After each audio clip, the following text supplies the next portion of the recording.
Population का मतलब क्या होता है, जिसमें बहुत सारे जो लोग हैं वो जब इकट्ठे होते हैं तो वो क्या होता है, पॉपुलेशन एट्रीब्यूट्स क्या है, in nature we rarely find isolated single individual of any species. Nature में हमने देखा है कि कोई भी स्पीशीज जो है इंडिविजुअल नहीं पाई जाती। आप अगर इंसेक्ट्स को देखोगे तो इंसेक्ट्स भी हैं, वो ग्रुप में होते हैं। ह्यूमन बींग्स को देख लो, ट्रीज को देख लो, एनिमल्स को देख लो, they are all are living in the group. Majority of them live in group in a well defined geographical area. ये ज़्यादा से ज़्यादा पाए जाते हैं कहाँ पे, एक ग्रुप में, एक एरिया में। शेयर और complete for similar resources, potential interbreed and they are constitute a population. ठीक है, इसका क्या मतलब है कि जैसे बोलते हैं ना रोटी कपड़ा और मकान, तो उनमें इसी तरीके से जो पॉपुलेशन है वो आपस में इंटरब्रीडिंग करती है, खाना खाती है और रिप्रोडक्शन करके नए इंडिविजुअल को डेवलप करती है। Although the term interbreeding implies sexual reproduction. Interbreeding का मतलब तुमको पता है, इंटरब्रीडिंग का मतलब क्या होता है, दो लोगों के बीच में सेक्स होना। ठीक है, यानी कि सेक्सुअली, यानी कि मदर और फादर या दो इंडिविजुअल के बीच में सेक्सुअल रिप्रोडक्शन होता है। Group of individual resulting from even a sexual reproduction also generally considered a population for the purpose of ecological studies. देखो ये क्वेश्चन एग्जाम में आ सकता है कि क्या सेक्सुअल रिप्रोडक्शन ही है पॉपुलेशन में या ए सेक्सुअल भी है। बच्चों ए सेक्सुअल भी है जो कि जिससे इकोलॉजिकल स्टडी की जाती है।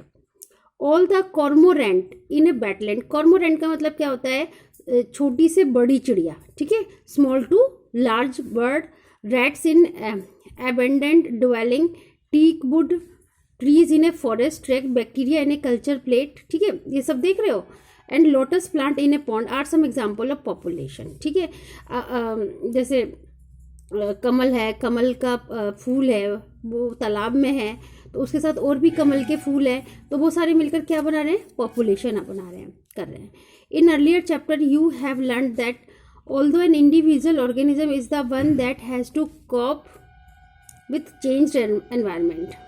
ठीक है, कोई भी इंडिविजुअल है जो कहाँ पे रहता है, एक एनवायरनमेंट में। अब जैसे अब आजकल क्या विंटर है, मार्च के बाद क्या आ जाएगा, summer, after that rainy season. तो डिफरेंट एनवायरनमेंट है, उसमें हम रहते हैं और अपने आप को सेट करते हैं। It is at the population level that natural selection operate to evolve a desired trait. ठीक है, अब इन सारी चीज़ों में क्या है, नेचुरल सिलेक्शन है। देखो जैसे ठंड है आजकल, ठीक है, तो हम human beings have a brain, तो what they did, they developed different types of things, like we are living in a space which is covered. ठीक है, जो कि कवर्ड है, हम स्वेटर पहनते हैं ताकि हमें ठंड ना लगे। हम अपनी बॉडी को हम हीटर रखते हैं ताकि हमें गर्मी लगे। तो हम क्या करते हैं, किसी ना किसी तरीके से अपने आप को डिफरेंट एनवायरनमेंट में बचा लेते हैं। तो इकोलॉजी का वो area, because it link ecology to population, genetics and evolution. ये सारा का सारा इकोलॉजी का क्या मतलब है, जिसमें बायोटिक एबायोटिक हो। इकोलॉजी है वो किससे जुड़ी हुई है, पॉपुलेशन से, पॉपुलेशन की जेनेटिक्स से। और फिर इवोल्यूशन का मतलब क्या है कि जब पॉपुलेशन है, जब डेवलपमेंट है, चेंजेस हैं, डिफरेंट ऑर्गेनिज्म डेवलप हो रहे हैं, तो क्या वो कर रहे हैं, इवोल्यूशन कर रहे हैं। ठीक है, इवोल्यूशन पता है सबको। अब इसके बाद में है, अ population has certain attribute that an individual organism does not. Population के क्या है, कुछ एट्रीब्यूट है। ठीक है, जबकि इंडिविजुअल के एट्रीब्यूट नहीं है। एन इंडिविजुअल में है birth and death, living organism में बर्थ भी है, डेथ भी है, but a population has birth rate and death rate. लेकिन पॉपुलेशन की क्या होगी, बर्थ रेट, मतलब कितनी देर में कितने पैदा हुए, कितनी देर में कितने मरे। In a population these rate refer to per capita birth and death. ठीक है, इसमें यह ऑब्जर्व किया जाता है कि क्या बर्थ रेट है और क्या डेथ रेट है। The rate hence are expressed in is change in numbers.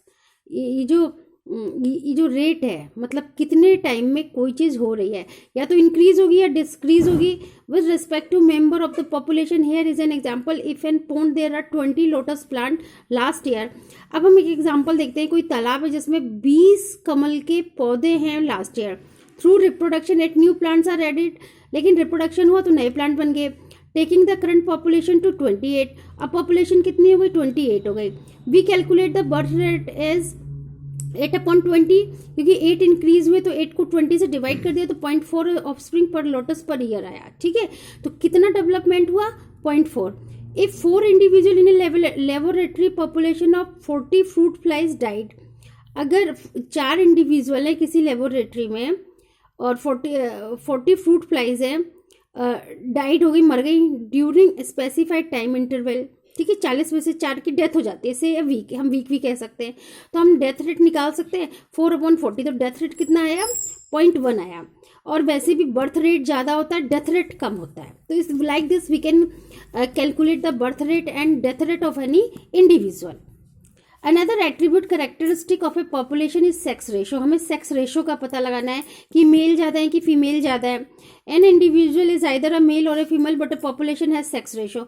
अगर हम किसी फैमिली में पता लगाएंगे तो पता लगाएंगे कि मेल ज़्यादा है कि फीमेल ज़्यादा है, लेकिन अगर हम किसी पॉपुलेशन में पता लगा रहे हैं तो सेक्स रेशो पता लगा रहे हैं कि इतनी पॉपुलेशन में कितने बॉयज़ हैं कितने गर्ल्स हैं। 60% of population are female and 40% are male. ठीक है, तो जैसे आप हरियाणा का एग्जांपल ले लो या कहीं और का भी एग्जांपल, राजस्थान का ले सकते हो, यूपी का ले सकते हो, कि वहाँ पर कितने मेल हैं और कितने फीमेल। अब population at any given time is composed of individual of different age. हम पॉपुलेशन को कैसे मेजर कर सकते हैं, या पॉपुलेशन जो है वो किससे मिलकर बनी हुई है, individual. If the age distribution is plotted for the population, अगर हम एज डिस्ट्रीब्यूट करें पॉपुलेशन की, the resulting structure is called an age pyramid. तो जो रिजल्ट बन के आता है वो पिरामिड के फॉर्म में हम उसको पता लगा सकते हैं। For human population the age pyramid generally show age distribution of male and female in a combined diagram. Human population में एज पिरामिड में मेल और फीमेल को एक साथ दिखाया हुआ है। The shape of pyramid reflect the growth status of the population. जो अभी देखो ये डायग्राम दिखाए हुए हैं, ये A1 2 3, ये एक्सपेंडिंग है, ये स्टेबल है, ये डिक्लाइनिंग है। एक्सपेंडिंग मतलब बढ़ना, स्टेबल मतलब स्टेबिलिटी हो गई, डिक्लाइनिंग मतलब कम हो रहा है। तो हम इन डायग्राम से ग्रोथ स्टेटस पता लगा सकते हैं। अब देखो डायग्राम में क्या है, representation of age pyramid for human population. ये डिफरेंट टाइप के पिरामिड है ह्यूमन पॉपुलेशन के। The size of the population tell us a lot about it status in a habitat. जो पॉपुलेशन का साइज है वो हमें ये बताता है कि किसी भी हैबिटेट का, किसी भी जगह का स्टेटस क्या है। Whatever ecological process we wish to investigate in a population, हम किसी भी पॉपुलेशन की इकोलॉजी निकाल सकते हैं। Be it is the outcome of competitive with another species, वो हम कैसे निकाल सकते हैं, कॉम्पिटिशन के थ्रू।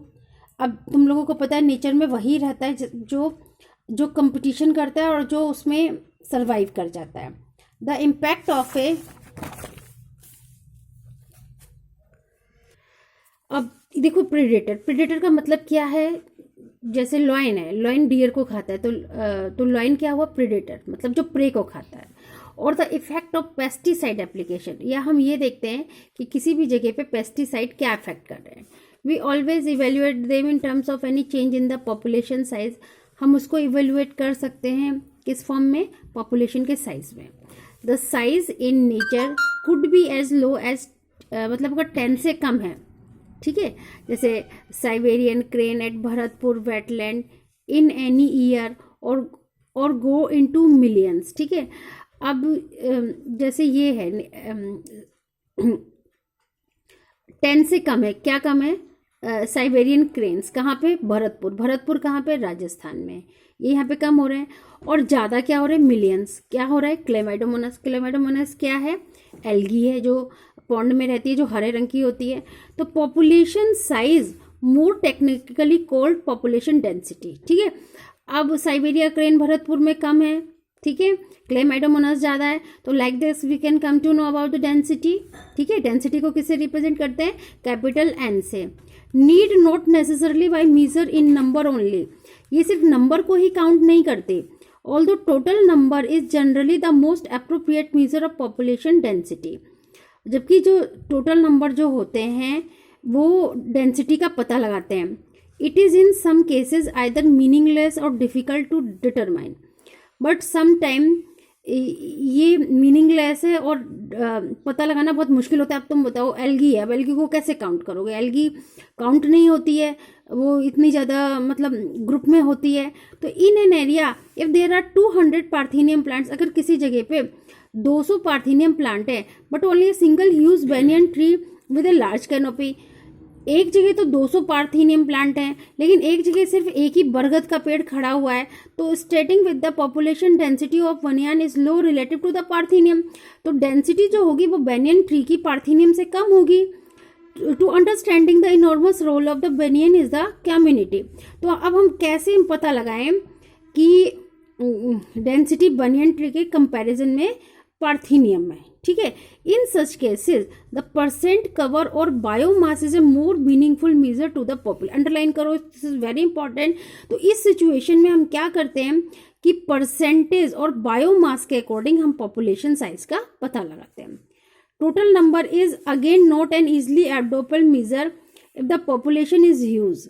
अगर पॉपुलेशन बहुत ज़्यादा है तो टोटल नंबर पता लगाना बहुत मुश्किल है, एंड काउंटिंग इज इम्पॉसिबल, और काउंटिंग भी इम्पॉसिबल है और वेरी टाइम कंज्यूमिंग।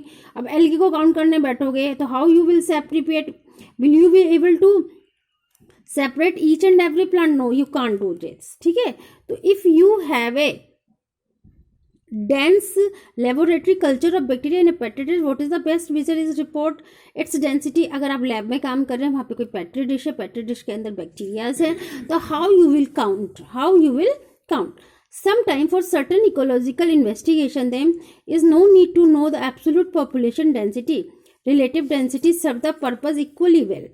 कभी कभी क्या होता है कि कुछ इकोलॉजी इन्वेस्टिगेशन में क्या होता है, there is no need to know, नहीं पता लगता कि क्या एब्सोल्यूट पॉपुलेशन डेंसिटी है, रिलेटिव डेंसिटी है, क्या ये दोनों एक तरीके से काम कर रहे हैं। तो for instance the number of fish caught per trap is good enough measure of its total population density in a lake. अब ये कह रहे हैं जो फिश है वो किसी कहीं पर है, ठीक है, तो हम फिश के अकॉर्डिंग भी हम वहाँ पे पॉपुलेशन डेंसिटी का पता लगा सकते हैं क्या किसी लेक में? We are mostly oblige to estimate population size. तो हम एग्जैक्टली बिल्कुल भी पता नहीं लगा सकते, बस हम इनडायरेक्टली पता लगा सकते हैं कि इसमें इतनी मछलियाँ हो सकती हैं या इसमें इतने बैक्टीरिया हो सकते हैं, विदाउट एक्चुअली काउंटिंग देम और सीइंग देम। ना तो उनको हम देख सकते हैं, ना ही हम उनको कोई काउंट कर सकते हैं। The tiger senses in our national parks and tiger reserve in often based on पग मार्क एंड फीकल पैलेट। जो टाइगर है, टाइगर का हम कैसे पता लगा जाते हैं? पग मार्क जो उनके पैरों के निशान होते हैं, या जो फीकल पैलेट जो उनका जो वेस्ट होता है, जो उनकी बॉडी से वेस्ट निकलता है, उसको पैलेट बोलते हैं, फीकल वेस्ट होता है, उसको देखकर भी हम पता लगा सकते हैं कि यहाँ पे टाइगर है या नहीं है।